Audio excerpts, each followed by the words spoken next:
हाय बच्चों, welcome back to JEE essentials, your number 1 JEE revision checklist and this is video number 25 and आज हम यहां पे discuss करेंगे डेफिनेट इंटीग्रेशन का एक बहुत ही important property which is take a break property, जहां पे हम लिमिट्स को स्प्लिट करते हैं इन मल्टीपल सेक्शंस ताकि हम अलग अलग सेक्शन को अच्छी तरीके से इंटीग्रेट कर पाएं। अब ये कॉन्सेप्ट हम यहां पे आज एक पूरे वीडियो में समझने वाले हैं, उसके साथ साथ हम बहुत सारे क्वेश्चंस भी करेंगे एंड देन प्रैक्टिस के लिए आपको जेई 1 एप्लीकेशन पे मैं कई सारे सवाल भी यहां पे देने वाला हूं। तो आपको यहां पर ये टॉपिक अच्छी तरीके से इस वीडियो के बाद में स्ट्रॉन्ग करते आ जाएगा एंड जैसे जैसे आप यहां पे इस सीरीज में आगे बढ़ रहे हैं, अगर आप रेगुलर हैं तो ये मान के चलिए कि आपको हर वीडियो के साथ में यहां पर अपने नंबर बढ़ते हुए दिखाई देने चाहिए। आपको फील होना चाहिए कि हाँ यार, यहां पर आपके अब फॉर श्योर मैथमेटिक्स में बेहतर से बेहतर स्कोर आ सकता है। It is very easy to get 99 percentile in mathematics. I am giving you this guarantee कि अगर आप यहां पे ये वाले टॉपिक्स जो मैं आपको इस सीरीज में करा रहा हूं, अगर आप कर लेते हो तो 99 परसेंटाइल तो कहीं नहीं गया, क्योंकि आपको काफी लो स्कोर्स पे भी मैथ्स में 99 परसेंटाइल सिक्योर करते आ जाता है, क्योंकि इंडिया में बहुत कम बच्चे एक्चुअली मैथमेटिक्स में अच्छा स्कोर कर पाते हैं। So that actually makes it easier to score. भले ही यहां पर आपका ओवरऑल स्कोर कम आए, लेकिन रैंक पॉइंट ऑफ व्यू से, परसेंटाइल पॉइंट ऑफ व्यू से इट बिकम्स रियली इजी। लेकिन यहां पर इसलिए स्ट्रेटेजिकली आगे बढ़ना बहुत ज्यादा जरूरी होता है एंड स्ट्रेटेजी इज कि यार जो हाई वेटेज आपके यहां पे टॉपिक्स हैं, सब टॉपिक्स हैं, उनको आप मास्टर डेफिनेटली करिए, ठीक है ना। तो चलिए इसी के साथ में हम शुरू करते हैं आज का discussion. Take a break property हमें यहां पर क्या कहती है? ये कहती है कि देखो, आपको अगर कोई देता है इंटीग्रेशन ए से लेकर बी तक करने के लिए और आपको लगता है कि यार आप कंफर्टेबल नहीं हो यहां पे, एक साथ इस इंटीग्रेशन को करने में कंफर्टेबल नहीं हो,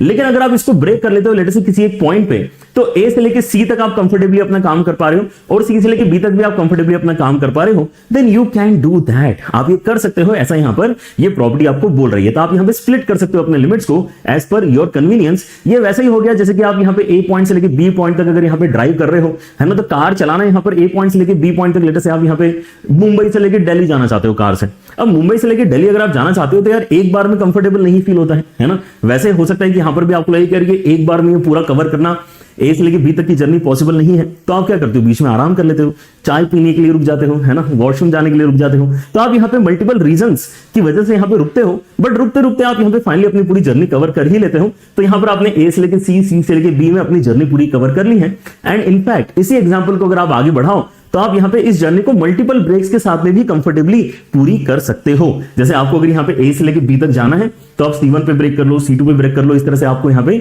जितने भी ब्रेक करने की जरूरत पड़ रही है आप ब्रेक कर सकते हैं। Now the point is to understand कि हमें यहां पे क्या मजा आ रहा है।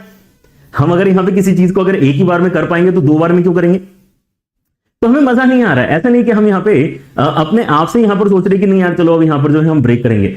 हमें फोर्सफुली किसी रीजन से ब्रेक करना पड़ता है, क्योंकि बिना ब्रेक किए हम इंटीग्रेट ही नहीं कर पा रहे हैं फॉर सम रीजन, राइट। तो आपके पास में यहां पे दो तीन अलग अलग टाइप के क्वेश्चंस हैं, वो दोनों तीनों टाइप के क्वेश्चंस हम इसी वीडियो में कवर करने वाले हैं। So before we start the video, जल्दी से यहां पर वीडियो को एक बार लाइक भी कर दें। आपको पता है कि इस सीरीज से आपको कितना बेनिफिट मिल रहा है, तो आप यहां पर इस सीरीज को पूरा देखें जरूर और अपने दोस्तों के साथ भी शेयर करो, है ना। थोड़े बहुत नंबर तो उनके भी मैथ्स में बढ़ने चाहिए, ठीक है। चलिए इसके साथ में आपके यहां पर जो पहला सवाल है हम शुरू करते हैं and the question is this. π/6 से लेकर π/3 तक आपको इस इंटीग्रेशन को परफॉर्म करना है विच इज अंडर रूट के अंदर 1 - sin 2x। Now one very simple idea is कि आपको ये पता होना चाहिए कि 1 - sin 2x जो है ये कैसे लिखा जा सकता है। ये बेसिकली आपके इसमें sin square x plus cos square x है ना, sin square x plus cos square x, क्योंकि आपका 1 के बराबर होता है एंड sin 2x को अगर आप ओपन करते हो तो -2 sin x cos x ये आपके पास आता है। मतलब अगर आप इसको देखते हो ध्यान से तो ये आपके पास में sin x minus cos x का होल स्क्वायर लिखा है, ऐसा आप इमेजिन कर सकते हो।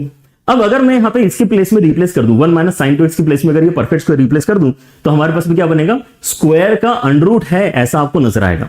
लेकिन स्क्वायर का अंडर रूट कभी भी हमें बिना मॉड के नहीं लिखना होता है, ये आप ध्यान जरूर रखिए, है ना। अगर मैं ये सिंप्लीफाई करना चाहता हूं π/6 से लेके π/3 तक अगर मैं कैलकुलेशन करना चाहता हूं, बिल्कुल आपको अंडर रूट के अंदर एक परफेक्ट स्क्वायर क्वांटिटी मिल रही है, sin x minus cos x का होल स्क्वायर आपको मिल रहा है। लेकिन अगला जो स्टेप आएगा वो क्या होगा, अगले स्टेप में π/6 से लेके π/3 तक आप जाओ, लेकिन मॉड के साथ में यहां पे sin x minus cos x लिखो, ठीक है। ये चीज हमेशा ध्यान रखनी है। Under root of x square concept अगर आप अलग से यहां पे लिखना चाहे तो लिख सकते हो, under root of x square is basically mod x, not x. Under root of x square is mod x, right. तो अब यहां पे हमें जरूरत पड़ रही है कि हम यहां पे बीच में ब्रेक लें, क्योंकि मॉड की वैल्यू आपकी कभी तो पॉजिटिव साइन के साथ में ओपन होगी और कभी तो नेगेटिव साइन के साथ में ओपन होने वाली है, राइट। मॉड कब पॉजिटिव कब नेगेटिव के साथ में ओपन होता है, आगे सारे बच्चे इस बात को जानते हैं। अगर आपकी अंदर वाली क्वांटिटी पॉजिटिव है तो मॉड प्लस के साथ में ओपन होगा, अगर अंदर वाली क्वांटिटी नेगेटिव है तो मॉड नेगेटिव के साथ में ओपन होगा। तो उसके लिए आप यहां पे नोटिस करो कि आपके पास में साइन कॉस किस तरह से वेरी करते हैं। तो आपके यहां पर जो साइन का ग्राफ है वो सिंपल सा ऐसा कुछ होता है, आपका जो कॉस का ग्राफ है वो सिंपल सा ऐसा कुछ होता है। तो आप यहां पे नोटिस करो कि यार मेरा जो यहां पे इंटरवल है π/6 से लेके π/3 वाला इंटरवल, वो कहां से लेके कहां तक है, तो वो आपको यहां पे नजर आएगा कुछ यहां से लेके यहां तक। यहां पे कहीं आपका π/6 आएगा विच इज 30 डिग्री, यहां पे कहीं आपका π/3 आएगा विच इज 60 डिग्री, और बीच में यहां पर आप देख सकते हो कि एक वैल्यू है π/4 जहां पर आपके दोनों फंक्शंस की वैल्यू बराबर हो जा रही है। तो π/4 इज दैट क्रिटिकल पॉइंट जिसके पहले और बाद में कुछ बदलाव हो रहे हैं। ध्यान से देखो कि यहां पर पहले π/6 से लेके π/4 के बीच में येलो वाला ग्राफ ऊपर है और व्हाइट वाला ग्राफ नीचे है, मतलब यहां पे कॉस की वैल्यू बड़ी है, साइन की वैल्यू छोटी है। तो आप यहां पे क्या देखते हो कि भाई छोटी वैल्यू माइनस बड़ी वैल्यू, ये तो क्या हो गया, ये तो इंटरवल आपका बेसिकली कैसा हो गया है, नेगेटिव हो गया है ना। ये इस इंटरवल में आपकी वैल्यू नेगेटिव हो गई है। तो जब आप यहां पे मॉड ओपन करते हो इस इंटरवल में तो नेगेटिव साइन के साथ में ओपन करना पड़ेगा। π/6 से लेके π/4 में आपको नेगेटिव साइन के साथ में इस पर्टिकुलर क्वांटिटी को लिखना पड़ेगा ताकि ये ओवरऑल पॉजिटिव क्वांटिटी है ऐसा आपको फील हो, राइट। फिर आपके पास में जो π/4 से आगे का डिस्कशन है, π/4 से π/3 का जो डिस्कशन है उसमें आप फिर से नोटिस करो आपके पास में जो मॉड के अंदर क्वांटिटी लिखी हुई वो क्या है, sin x minus cos x।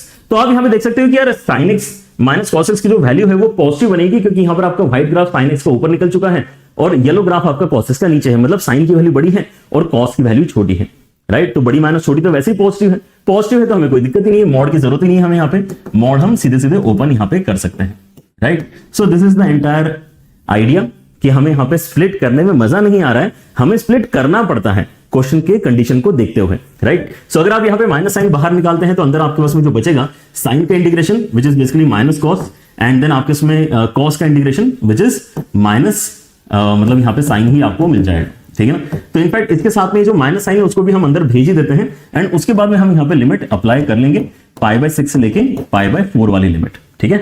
Clear इतना सारे बच्चों को, ये आप माइनस साइन अंदर भेज दो और आगे आपके इसमें यहाँ पे साइन का इंटीग्रेशन कितना हो जाएगा, माइनस कॉस हो जाएगा एंड उसके साथ में कॉस का इंटीग्रेशन आपका माइनस, कॉस का इंटीग्रेशन साइन होता है तो माइनस आपका यहाँ पे मेंटेन रहेगा और ये हो रहा है आपका π/4 से लेके π/3 तक, राइट। यहां से माइनस बाहर निकाल लेते हैं, यहां से माइनस अंदर भेज देते हैं, राइट। सो यहां पर आपके उसमें जो बन रहा है that is limit cos x plus sin x के ऊपर लग रही है π/6 से लेके π/4 तक एंड यहां पे माइनस साइन बाहर निकालने के बाद cos x plus sin x पे आपकी लिमिट लग रही है एंड ये लिमिट है आपकी π/4 से लेके π/3 तक, ठीक है, डन।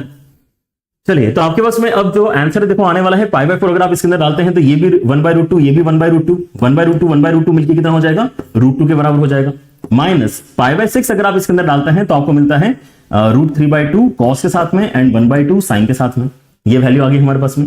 माइनस साइन के साथ में अब अंदर क्या आएगा, यहाँ पे जब π/3 डालेंगे, π/3 डालोगे तो यहां पर आएगा आपके पास में 1/2, साइन के साथ में आएगा √3/2 एंड माइनस लोअर लिमिट के साथ में आप यहां पे देखो ध्यान से, तो यहां पे बनेगा 1/√2, यहां पर बनेगा 1/√2, दोनों मिलके हो जाएंगे √2, राइट। तो अब यहां पर अगर मैं माइनस साइन अंदर भेजता हूं तो देखो आपका यहां पे कन्वर्जन कैसा फील हो रहा है, आपके पास में ये प्लस √2 है, ये भी प्लस √2 है, मतलब 2√2 आएगा, कितना आ गया, 2√2 आ गया। फिर उसके बाद में अगर आप देखते हैं कि √3 के साथ में क्या हो रहा है, सो माइनस √3/2, माइनस √3/2 मतलब यहां पे माइनस √3 आ गया एंड जो कांस्टेंट क्वांटिटी वो देखो क्या है आपकी रैशनल क्वांटिटी, ये -½ है, यहां से भी -½ है तो -1 आपका बनेगा, राइट। सो इस तरह से आपने यहां पर अपना आंसर निकाल लिया है। अब इसको कंपेयर करना है इस तरह के एक्सप्रेशन के साथ में, तो अगर आप देखते हो तो आपके पास में √2 के साथ में क्या लिखा है, √3 के साथ में क्या लिखा है और रैशनल टर्म आपका क्या लिखा है। सो आपको सारे वैल्यूज मिल जाएंगे, अल्फा की वैल्यू -1, बीटा की वैल्यू 2 एंड गामा की वैल्यू आपकी -1 निकल रही है, राइट। सो आपको यहाँ पे फाइनल आंसर निकालने के लिए ये एक्सप्रेशन की वैल्यू कैलकुलेट करनी है। This is 3α plus 4β, 3α plus 4β minus gamma and कितना हो जाएगा, 3α मतलब -3, 4β मतलब 8 एंड माइनस ऑफ -1 मतलब ओवरऑल आंसर आपका 6 बनना चाहिए, ठीक है। So these are the kind of questions जो basically take a break property से हम यहाँ पे सॉल्व करते हैं। टेक अ ब्रेक आपको यहाँ पे पहले समझ में नहीं आ रहा, टेक अ ब्रेक है ना, कहां पे ब्रेक करना है, लेकिन वो यहाँ पर आपके ऊपर डिपेंड नहीं करता, वो डिपेंड किस पे करेगा, वो डिपेंड करेगा कि भाई आपको फंक्शन फोर्स कैसे कर रहा है to take a break, right. So एक तो यहां पर मॉड वाला आपका यहां पे आइडिया होता है जहां पे आपको ब्रेक करना पड़ता है, क्योंकि मॉड कभी कभी प्लस साइन कभी कभी माइनस साइन के साथ में ओपन होना चाह रहा होता है। अच्छा, एक और सवाल करते हैं यहां पे, फिर आपका यहां पे अंडरस्टैंडिंग और बेटर हो जाएगा मॉड के साथ में। x square minus 3x plus 2 का मॉड का इंटीग्रेशन करना है 0 से लेकर 3 तक, फिर उसके अंदर 12 मल्टीप्लाई करके बताना है कि फाइनल आंसर इंटीग्रल वैल्यू आपकी कितनी निकलेगी। सो इस बार मैं सजेस्ट करूंगा कि आप यहां पे इसको थोड़ा सा ग्राफिकली भी है ना एनालाइज करो for the ease of understanding, या फिर आप इसको वेवी कर से भी एनालाइज कर सकते हो। आप अगर इसको फैक्टराइज करते हो तो ये बेसिकली आपका x minus 1 into x minus 2 इस तरह से फैक्टराइज किया जा सकता है। आप अगर चाहें तो डायरेक्टली इसके अंदर वेवी कर अप्लाई कर सकते हैं। आपके इसमें क्रिटिकल पॉइंट्स क्या क्या हैं, 1 और 2 क्रिटिकल पॉइंट्स हैं, तो प्लस माइनस प्लस ऐसा आपको मिलेगा।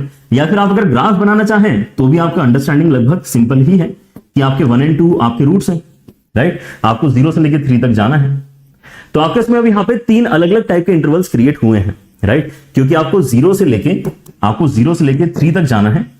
तो 0 से लेके 1 वाला इंटरवल पॉजिटिव का है। यहां पर भी आप देख सकते हैं ग्राफ आपका एक्स एक्सिस के ऊपर है, यहां से देख लो चाहे यहां से देख लो। 0 से लेके 1 में आपने ब्रेक करना चाहिए क्योंकि आपका मॉड प्लस साइन के साथ में ओपन होगा। 1 से लेके 2 में अलग से ब्रेक करना चाहिए क्योंकि आप चाहे यहां से देखो चाहे यहां से देखो, है ना, आपका फंक्शन का वैल्यू नेगेटिव है, फंक्शन का वैल्यू नेगेटिव, तो मॉड नेगेटिव के साथ में ओपन होगा। एंड फिर से 2 से लेके 3 में मॉड आपका पॉजिटिव साइन के साथ में ओपन होने वाला है। सो मॉड प्लस के साथ में ओपन होगा या माइनस के साथ में ओपन होगा, ये डिपेंड किस पे करता है, उसके अंदर जो क्वांटिटी दी है उस पर डिपेंड करता है। अंदर वाली क्वांटिटी कहां कहां पॉजिटिव है इसको नोटिस करो। तो आपके पास में जो कंक्लूजन है ऐसा कुछ आएगा, 12 टाइम्स करना है इंटीग्रेशन 0 से लेके 1 तक, सॉरी हाँ 0 से लेके 1 तक, 0 से लेके 1 तक क्यों, क्योंकि यहां पे मैं मॉड को गारंटी से प्लस साइन के साथ में ओपन कर सकता हूं। फिर 1 से लेके 2 तक, क्योंकि यहां पे मैं मॉड को माइनस साइन के साथ में गारंटी से ओपन कर सकता हूं। मॉड जब तक हटाएंगे नहीं तब तक हम यहां पे कैलकुलेशन पूरे अच्छे तरीके से कर नहीं पाएंगे। फिर उसके बाद में आपके पास में आता है 2 से लेके 3 तक, फिर से यहां पर मैं मॉड को प्लस साइन के साथ में ओपन कर सकता हूं। बस now this is the question of calculation, है ना। कैलकुलेशन भी आपकी बहुत ही बेसिक वाली, इसको आप ट्राई करो। 12 टाइम्स यहां पर आपके इसमें कितना है, x cube upon 3 minus 3x square upon 2 plus 2x, इस पर लिमिट डल रही है आपकी 0 से लेके 1।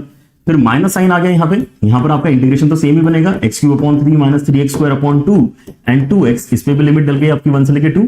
एंड यहां पर भी आपका integration x cube upon 3 minus 3x square upon 2 and 2x, और इस पर लिमिट डल गई आपकी 2 से लेके 3 तक, ठीक है ना। So this is what we have currently.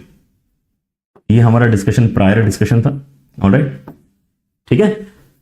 तो आपको यहां पर लिमिट डालते आ जाएगी, कैलकुलेशन करते आ जाएगा, तो हम यहां पे आगे भी बढ़ सकते हैं। जल्दी बताइए आपको क्या करते आ रहा है। 1 अगर आप इसके अंदर डालेंगे तो आपको 1/3 मिलेगा, माइनस 3/2 मिलेगा, प्लस 2 मिलेगा।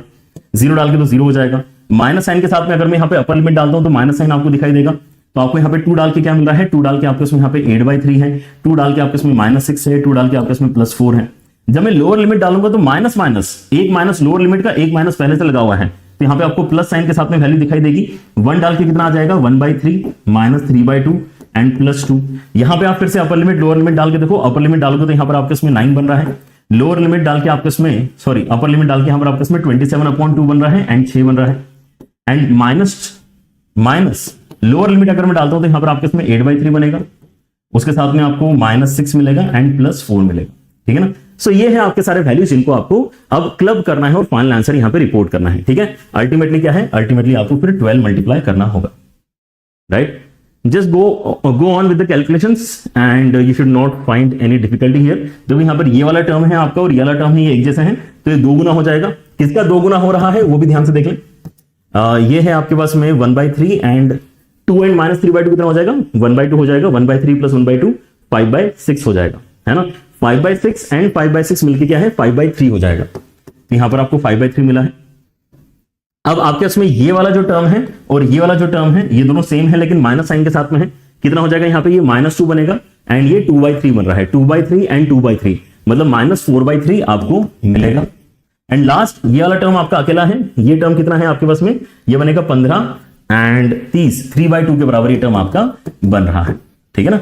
सो I guess we are left with 12 times of 1/3 plus 3/2। अगर आप इसके अंदर 12 अंदर मल्टीप्लाई करते हैं सो ये हो जाएगा 4 एंड यहाँ पे आपके इसमें हो जाएगा 18, मतलब 22 आपका यहाँ पे फाइनल आंसर बनना चाहिए, ठीक है।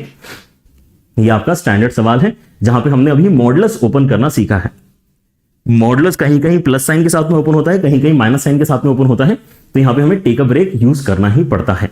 We don't have any choice over here, alright. चलिए अब एक और पैटर्न होता है, बहुत ही शानदार पैटर्न है जहां पर आपको जीआईएफ की बात करनी होती है।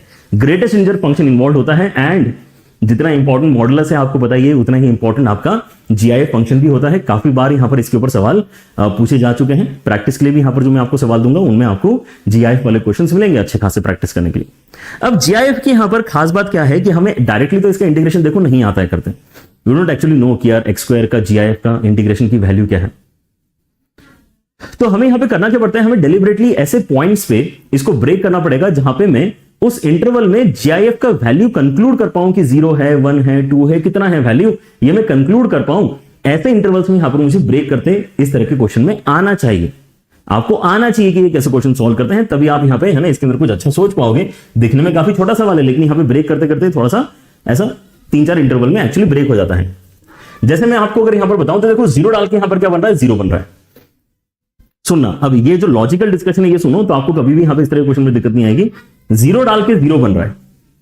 अब जब तक ये 1 नहीं बनेगा तब तक मुझे यहां पर कोई दिक्कत नहीं है। जब 1 बनेगा तो मैं स्विच करना चाहूंगा। तो आप सोचो यहां पे 0 से लेके 2.4 तक जाना है आपको, 0 से लेके 2.4 तक जाना है। मैं 0 से वैल्यू बढ़ाना स्टार्ट कर रहा हूं। एक्स स्क्वायर का वैल्यू 1 कब बनेगा, 1 पे ही बनेगा।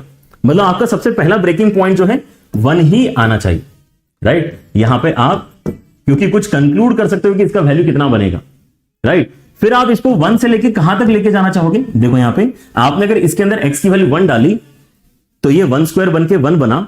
अब अगला इंटीजर जो आएगा ना वहां पे मैं बेसिकली कॉशियसली लिमिट ब्रेक करना चाहूंगा। तो अगला इंटीजर कब बन रहा है, तो यहां पे 2 पे नहीं बन रहा है, √2 पे बन रहा है। ये सोचो, क्योंकि अगर आप x की वैल्यू √2 डालोगे तो क्या होगा, √2 का स्क्वायर बन के 2 हो जाएगा ना। तो हम ये देख रहे हैं कि जीआईएफ फंक्शन जो है उसको अगला इंटीजर कब मिलेगा, जो जीआईएफ फंक्शन है उसको अगला इंटीजर कब मिलेगा। तो यहां पे √2 डाल के उसको अगला इंटीजर मिलेगा, राइट। इसलिए हम यहां पे √2 पे स्प्लिट करना चाहेंगे। तो √2 डाल के जीआईएफ को कितना मिल रहा है, 2 मिल रहा है। चलिए, तो अब अगला यहां पे आपका सवाल क्या होना चाहिए कि अब 3 कब मिलेगा। तो आप यहां पे एक्स स्क्वायर वाला जो फंक्शन है उसके अंदर अगर √3 इंपुट में डालते हो तो स्क्वायर होकर 3 बनता है। सो यहां पे अगला इंटीजर जीआईएफ को √3 पे मिल रहा है। जीआईएफ को इंटीजर कब मिल रहा है ये आपको चेक करना होता है ना। अभी और भी क्वेश्चन कराऊंगा जिसके अंदर ये क्लैरिटी आपको आ जाएगी, बट आई होप धीरे धीरे आना स्टार्ट हो रही होगी। जो भी अंदर वाली क्वांटिटी वो अगला इंटीजर कब बन रहा है ना। इसमें हमने पहले चेक कर लिया था कि पहला इंटीजर क्या बन रहा है, पहला इंटीजर 0 बन रहा था। तो हमने देखा कि अगला इंटीजर 1 कब बन रहा है, फिर हमने देखा अगला इंटीजर 2 कब बन रहा है, फिर हमने देखा अगला इंटीजर 3 कब बन रहा है, राइट। ये सारे इंटरवल्स हमारे लिए इंपॉर्टेंट है। फिर हम बोलेंगे कि यार अच्छा ठीक है, √3 से अगर मैं स्टार्ट करूंगा तो अगला इंटीजर बेसिकली जो आपको मिलेगा है ना, दैट वुड बी 4। √3 डाल के क्योंकि 3 मिल रहा है तो 4 कब मिल रहा है, तो 4 जो है वो 2 डाल के मिल रहा है, या √4 भी आप इसको लिख सकते हो, कोई दिक्कत नहीं, लेकिन √4 की वैल्यू 2 ही होती है, राइट। तो ये हमारे लिए एक इंपॉर्टेंट ब्रेकिंग पॉइंट है। फिर उसके बाद में अगला कब आएगा, अगला आपका √5 पे आएगा, है ना।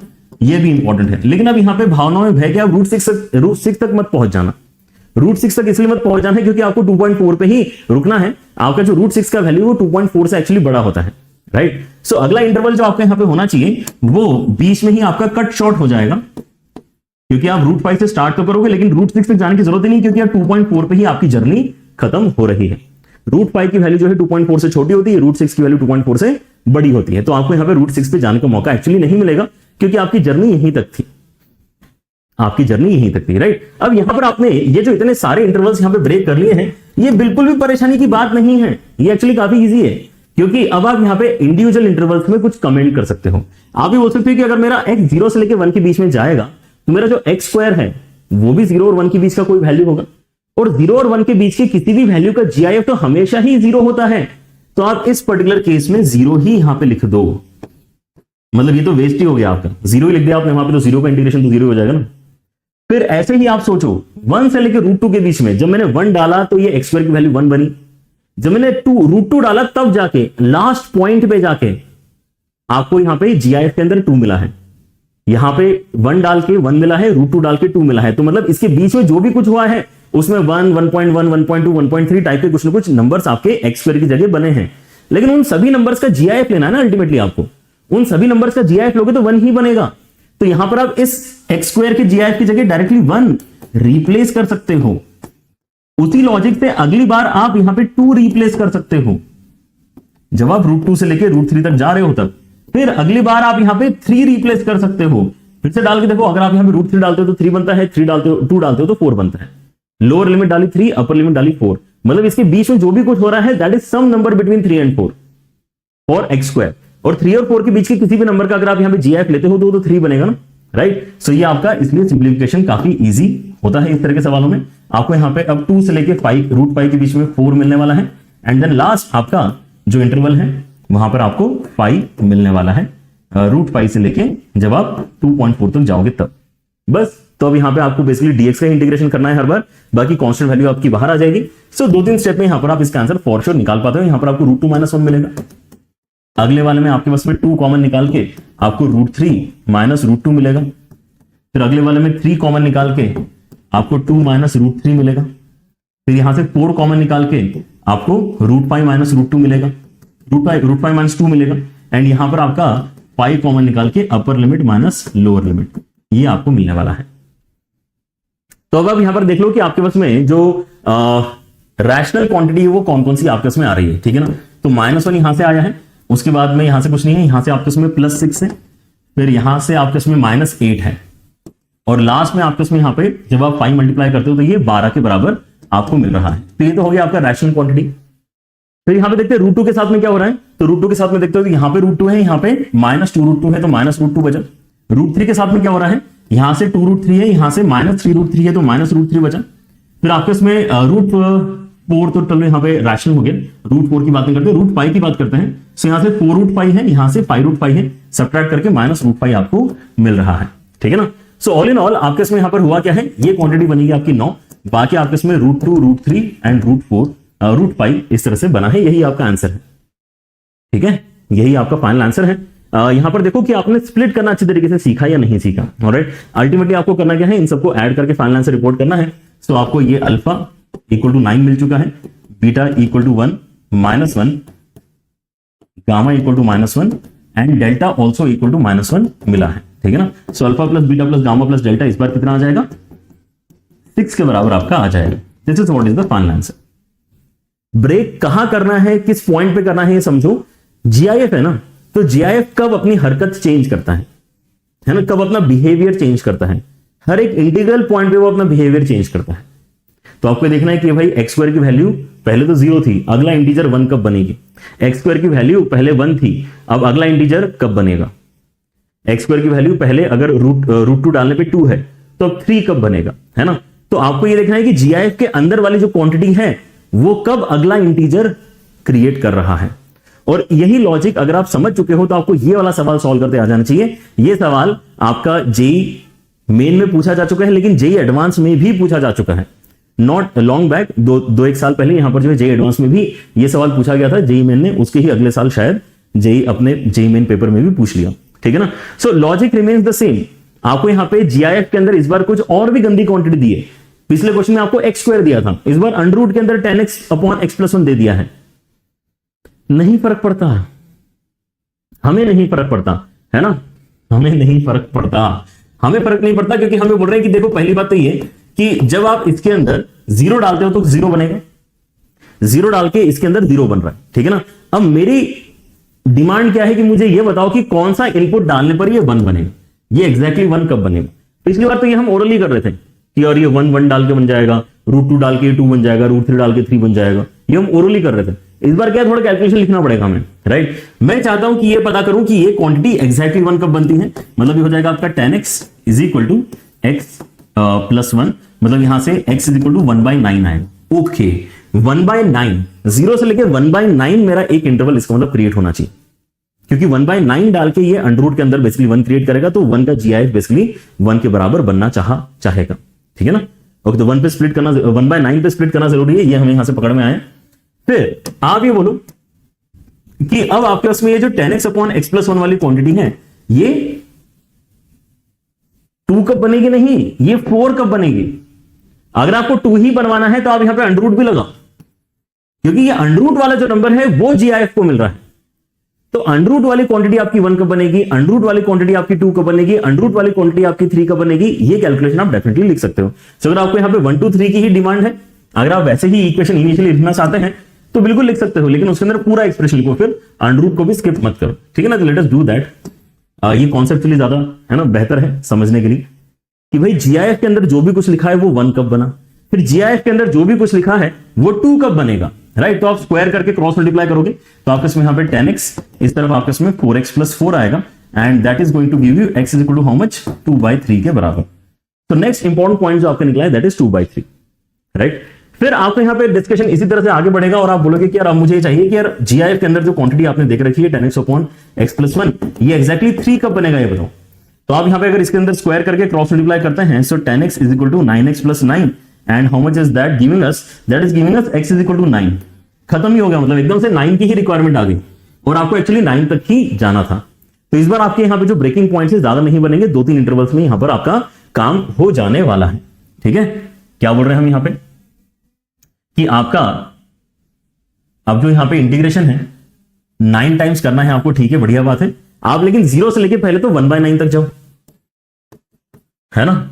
उसके बाद में आप 1/9 से लेके 2/3 तक जाओ, एंड देन आप 2/3 से लेके सीधे 9 तक ही पहुंच जाओ। ये आपको बेसिकली करना है। एंड देखो ईज अब यहां पे कितनी अच्छी आएगी, क्योंकि मैं यहां पे ये आपको लिख के क्यों दिखाऊंगा, ये तो अभी आपको पहले क्वेश्चन में एक्सप्लेन करना था, इसलिए मैंने यहां पर ये ब्लू वाला स्टेप लिखा था। अदरवाइज हम ग्रीन वाले ही स्टेप हर बार बेसिकली लिखना चाह रहे होते हैं कि हम एनालाइज ही कर लेते ना कि क्या हो रहा है। अगर 0 डाल के ये एक्सप्रेशन 0 बनाता है और 1/9 डाल के ये एक्सप्रेशन 1 बनाता है, तो 0 और 1/9 के बीच में आपके पास में क्या बना होगा, इसका मतलब कोई फ्रैक्शनल क्वांटिटी ही बनी होगी। 0 और 1 के बीच का ही कोई नंबर बना होगा ना। 0 और 1 के बीच का ही कोई नंबर अगर बनाए तो उसका GIF तो 0 ही होता है, तो यहां पे आप 0 ही लिख दो। फिर 1/9 डालने पे क्या बना है, ये एक्सप्रेशन 1 बना है। 2/3 डालने पे ये एक्सप्रेशन क्या बना है, 2 बना है। तो इसके बीच में ये एक्सप्रेशन क्या बना होगा, 1 और 2 के बीच की कोई नंबर, कोई ना कोई क्वांटिटी बना होगा, समथिंग बिटवीन 1 एंड 2। और 1 और 2 के बीच की अगर कोई क्वांटिटी अगर ये बना है तो उसका GIF तो एक्जैक्टली 1 ही बनेगा, तो यहां पे 1 ही लिख दो। 2/3 डालने पे ये 2 बनता है, एंड 9 डालने पे ये 3 बनता है। मतलब इसके बीच में 2/3 और 9 के बीच में जो एक्सप्रेशन है वो कुछ 2 पॉइंट समथिंग बना होगा, और 2 पॉइंट समथिंग का GIF हमेशा 2 ही होता है। तो आप यहां पे 2 ही लिख दो भाई, आप यहां पे 2 ही लिख दो, बस यही है। देख रहे हो यहां पे क्या सवाल है और एकदम से क्या बन गया है। सो 9 टाइम्स ऑफ, ये तो आपका 0 ही हो गया। उसके बाद में यहां पे आपके इसमें कितना आने वाला है, 2/3 माइनस 1/9, एंड आगे वाले में आपको 2 टाइम्स ऑफ 9 माइनस 2/3। ये है आपका स्टेप जो आपको अच्छे तरीके से करना है। सो देखो यहां पर आपके उसमें क्या बचने वाला है, ये तो हो गया आपके उसमें 18, and what else remains with us. So 9 into, यहां पर अगर आप ध्यान से देखते हो तो ये -4/3 है। 2/3 और -4/3 आपका कितना हो जाएगा, -2/3 हो जाएगा। -2/3 एंड -1/9, और यहां पे साथ में 18, ठीक है ना। ये आपके उसमें कितना आ रहा है, अगर आप यहां पे 3 ऊपर नीचे मल्टीप्लाई करते हैं तो ये -7/9 मेरे ख्याल से बनना चाहिए, ठीक है ना। जस्ट कंफर्म दिस वंस, ये आपके उसमें -7/9 बन रहा है, और ये 18, ठीक है ना, राइट, ओके। और आपको यहां पे अब 9 अंदर मल्टीप्लाई करके बेसिकली पता करना है कि आपका फाइनल आंसर कितना बनना चाहिए। ऑलराइट, सो एक बार जस्ट कंफर्म कर लो इसको। आपके यहां पे 9 मल्टीप्लाई करके 18 इंटू 9 माइनस 7 बन रहा है। Is this right? एक बार जल्दी से मैं भी चेक कर लेता हूं, अगर कुछ गड़बड़ है तो एक बार हमें इसकी कैलकुलेशन फिर से एक बार मैनेज करनी होगी। Alright, let me just check the calculation once. हाँ जी,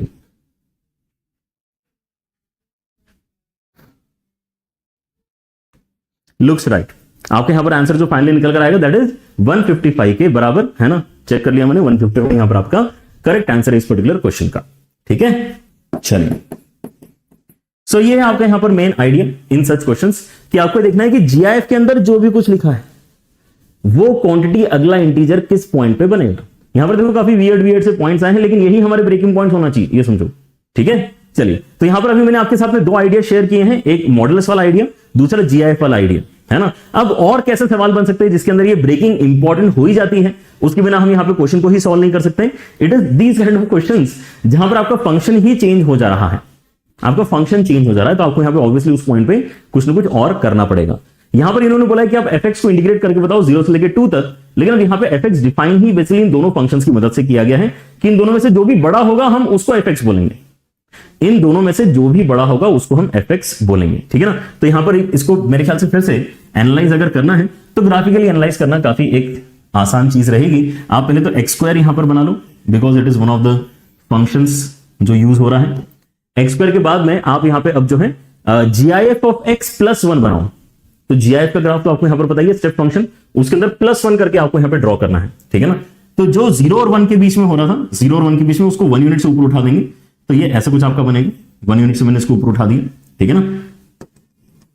तो 1 डाल के या 0 और 1 के बीच में जीआईएफ की वैल्यू 0 बनती है, +1 कर दिया तो अब ये 1 हाइट पे आपको नजर आ रहा है, ठीक है ना।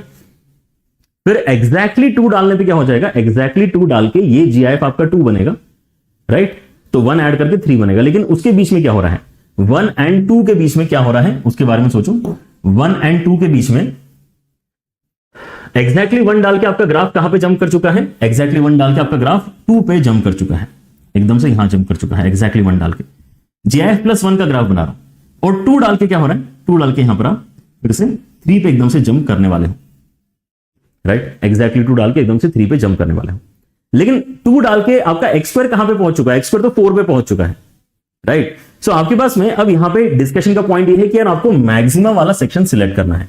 सो मैक्सिमम वाला सेक्शन अब मैं सिलेक्ट करना स्टार्ट कर रहा हूं, मतलब आपको देखना है कि व्हाइट और ब्लू में से ऊपर कौन है। तो भाई ऑब्वियसली 0 और 1 के बीच में ब्लू वाला ग्राफ आपका ऊपर है, फिर 1 से लेके ये वाला पॉइंट ढूंढना इंपॉर्टेंट है, ये जो भी आपका पॉइंट है यहां तक फिर से ब्लू वाला ही आपका ग्राफ इस सेक्शन का ऊपर है, लेकिन उसके बाद में आपका जो बेसिकली 2 तक का डिस्कशन जा रहा है उसके अंदर कौन ऊपर आ जाएगा, x² वाला ग्राफ ब्लू के ऊपर आ जाएगा, है ना। ऐसे ऊपर तक बनाना पड़ेगा मुझे ये दिखाने के लिए हम कि ब्लू के काफी ऊपर है, राइट। तो मुझे एक तो ये वाला सेक्शन रेड वाला सिलेक्ट करना है, फिर ये रेड वाला सेक्शन सिलेक्ट करना है, फिर ये x² सिलेक्ट करना है, ये मैक्सिमम वाली वैल्यूज है, राइट। ओके, तो अब ये वाला पॉइंट पहले मुझे ढूंढना पड़ेगा, ये वाला पॉइंट क्या है।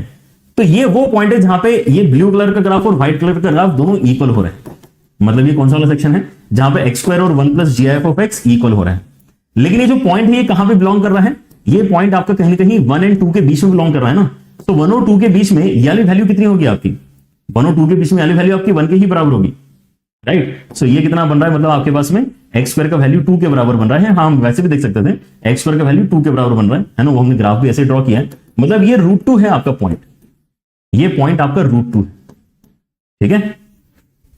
अब आपको यहां पर जो ब्रेकिंग वाले पोजीशन से वो पता चल चुके हैं, and now it just is the matter of solving. आप यहां पे 0 से लेके 1 तक बोलो कि यार आपका जो कंसिडरेशन में फंक्शन आ रहा है वो GIF वाला सेक्शन है और उसकी वैल्यू कितनी है, 1 के बराबर, तो यहां पे 1 डाल दो।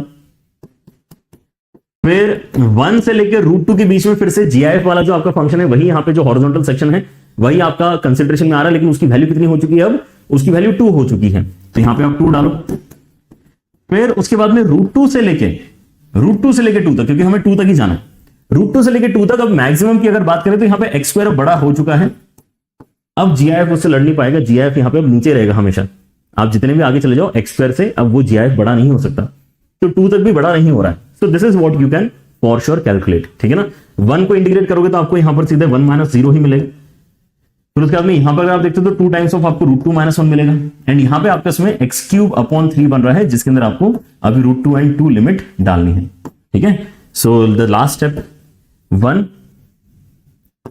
या यहां से कह सकते हैं 2√2 एंड देन -1 बचेगा, है ना। इन दोनों को अगर आप इंक्लूड कर लेते हो तो 2√2 - 1, एंड यहां पे 2 डाल के आपके इसमें क्या आ रहा है 8/3 एंड -2√2/3, राइट। सो अगर आप इन सब चीजों को मर्ज करते हैं तो आपका इसमें फाइनली आंसर क्या बनने वाला है, ये जो 2√2 वाला यहां पर आपका सेक्शन है वो क्या बचाएगा 4√2/3 आपका बचेगा, एंड अगर आप इन दोनों रैशनल टर्म्स को अगर मर्ज करते हो तो आपके इसमें 5/3 आने वाला है। तो बेसिकली 5 + 4√2/3, 5 + 4√2/3, मतलब ए आंसर इस क्वेश्चन में आपका करेक्ट होना चाहिए, right. So this is another pattern जहां पर फंक्शन ही आपको यहां पर जो है डिसाइड करना पड़ रहा है कि किस इंटरवल पे जाके आपका फंक्शन वैल्यू चेंज करता है, ठीक है ना। तो यहां पे GIF फंक्शन, GIF वाला फंक्शन, और फिर उसके बाद में आपका x² फंक्शन डिस्कशन में हमें लेना पड़ा, इसलिए यहां पर फोर्सफुली हमें 1 पे और √2 पे ब्रेक करना पड़ा, ठीक है। एक और सवाल देखते हैं यहां पर, अगेन वेरी रिसेंट क्वेश्चन। यहां पर भी देख के ऐसा लग सकता है कि यार पता नहीं एग्जाम में हम क्वेश्चन कैसे करेंगे, बट महाचिंदी सवाल है। आपको इसे समझना है कि यार यहां पर आपका जो इंटीग्रेशन है इसके अंदर आपको ब्रेकिंग करनी पड़ेगी। पहली बात तो ये कि आपका उसमें फंक्शन ही यहां पर जो है 0 से लेकर 2 तक में 1 पे ब्रेक हो रहा है, आपको दिख रहा है, तो एक 1 पे तो ब्रेक करना ही पड़ेगा, लेकिन हो सकता है कि और भी कहीं जगह ब्रेक करना पड़े, उसके लिए थोड़ा सा एनालिसिस अब यहां पे हम कर लेते हैं, ठीक है ना। तो पहले तो ये देखो कि in the interval x belongs to 0 से लेकर 1 आपको क्या डिसाइड करना है कि मिनिमा इन दोनों में से क्या होगा, इन दोनों में से छोटी वैल्यू किसकी है, ये हमें डिसाइड करना है, राइट। सो ये डिसाइड करना काफी इजी है क्योंकि ये तो फ्रैक्शनल पार्ट है, मतलब आपको यहां पे एक्स स्क्वायर और फ्रैक्शनल पार्ट में डिसाइड करना है कि भाई दो छोटा कौन है। तो भाई कौन सी बड़ी बात है, आपका फ्रैक्शनल पार्ट का ग्राफ इस टाइप से होता है, राइट, और आपका जो एक्स स्क्वायर का ग्राफ है वो ऐसा होता है, राइट। सो इस इंटरवल में क्लियरली आप यहां पे देख सकते हैं कि 0 से लेकर 1 के बीच वाला जो सेक्शन है उसके अंदर एक्स स्क्वायर छोटा है और जो आपका फ्रैक्शनल पार्ट का ग्राफ है वो एक्चुअली बड़ा है 0 से लेकर 1 के बीच में, ठीक है ना। तो इसका मिनिमा क्या निकल कर आएगा, आपका एक्स स्क्वायर ही निकल कर आ रहा है, कोई डाउट ही नहीं है इसके अंदर। ऐसा नहीं है कि छोटे सेक्शन में एक्स स्क्वायर है फिर अगले सेक्शन में फ्रैक्शनल पार्ट एक्स है, ऐसा नहीं हो रहा जैसे पिछले क्वेश्चन में हो रहा था, है ना। ये छोटे से सेक्शन में जीआईएफ वाला सेक्शन है, फिर वो अगले वाले सेक्शन में आपका एक्स स्क्वायर है। तो यहां पे ऐसा कोई इंटरसेक्शन पॉइंट आपके पास में ऐसे बीच में नहीं आ रहा है, राइट। 0 से लेकर 1 की अगर मैं बात करूं तो पूरे के पूरे इंटरवल में एक्स स्क्वायर ही छोटा है, तो इसलिए छोटे वाले को सिलेक्ट करना है तो एक्स स्क्वायर को ही मैं यहां पे सिलेक्ट करूंगा। अब नेक्स्ट वाला सेक्शन देखते हैं यहां पर। तो मतलब ये क्लियर है आपको कि इस इंटरवल में आप क्या कहना चाहते हो कि एफ(x) के अंदर आपको e की पावर x स्क्वायर यूज करना है, इस सेक्शन में आपको e की पावर x स्क्वायर यूज करना है। फिर नीचे वाले सेक्शन में अगर मैं यहां पर देखता हूं तो मेरे पास में अब है क्या वैल्यू, मेरे पास में अब x बिलोंग्स टू 1 से लेकर 2 में डिस्कशन है x माइनस ln x का, x माइनस ln x का, ठीक है ना। तो आप यहां पे इसको अगर एनालाइज करोगे तो आपको एक बात समझ में आएगी यहां पे कि यार ये एक इंक्रीजिंग फंक्शन है। कैसे ये इंक्रीजिंग फंक्शन कैसे पता करोगे, अगर आपको करना है ना, अगर डाउट है तो आप इसके अंदर डिफरेंशिएट करके देख सकते हो तो आपको ऐसे कुछ वैल्यू मिलेगा, राइट। एंड अगर आप यहां पे देखते हैं तो ये क्या है, basically x minus 1 upon x है। सो दिस एक्सप्रेशन अगर आप 1 से लेकर 2 के बीच में कोई भी इनपुट डालते हो तो हमेशा पॉजिटिव वैल्यू जनरेट हो रही है। 1 से लेकर 2 के बीच में कोई भी इनपुट अगर आप यहां पे डालोगे तो it is a positive value, ठीक है ना। This is greater than 0 for x belongs to 1 से लेकर 2, राइट। इसका मतलब आपका ये जो y है ये एक इंक्रीजिंग फंक्शन है। y अगर आपका एक इंक्रीजिंग फंक्शन है इसका मतलब क्या है कि भाई इसकी अगर सबसे छोटी वैल्यू आपको पता करना है तो 1 डाल दो और इसकी सबसे बड़ी वैल्यू पता करना है तो आप इसके अंदर 2 डाल दो, ठीक है ना। तो अगर मैं यहां पे इंटरवल देखता हूं y belongs to what, y कहां से कहां तक जा सकता है, मतलब ये वैल्यू आपकी कहां से कहां तक जा सकती है। तो 1 डाल के कितना आंसर आता है, इसके अंदर 1 आता है, एंड 2 डाल के आपका आंसर कितना आता है, 2 डाल के आपको 2 माइनस log 2 मिलता है, 2 माइनस log 2 आपको मिल रहा है, ठीक है ना। तो ये इंटरवल है जहां पर ये y आपको मैनेज करना है, लेकिन इसके ऊपर जीआईएफ भी तो आगे चल के लगा हुआ है ना, उसके ऊपर फिर जीआईएफ भी लगा हुआ है। देखो यहां पर इन्होंने लिखा है कि ये जो ब्रैकेट है ये जीआईएफ रिप्रेजेंट करता है, तो आपको यहां पे e की पावर में जीआईएफ की वैल्यू डालना है। तो if your y is somewhere, y मतलब ये वाला expression, this expression is between 1 से लेके something which is 1 point something, क्या ये गारंटी है कि 1 पॉइंट समथिंग है? हाँ, क्योंकि 2 में से आपने कुछ वैल्यू सब्ट्रैक्ट कर दी ना तो 2 से छोटा क्वांटिटी है कुछ ना कुछ, ठीक है।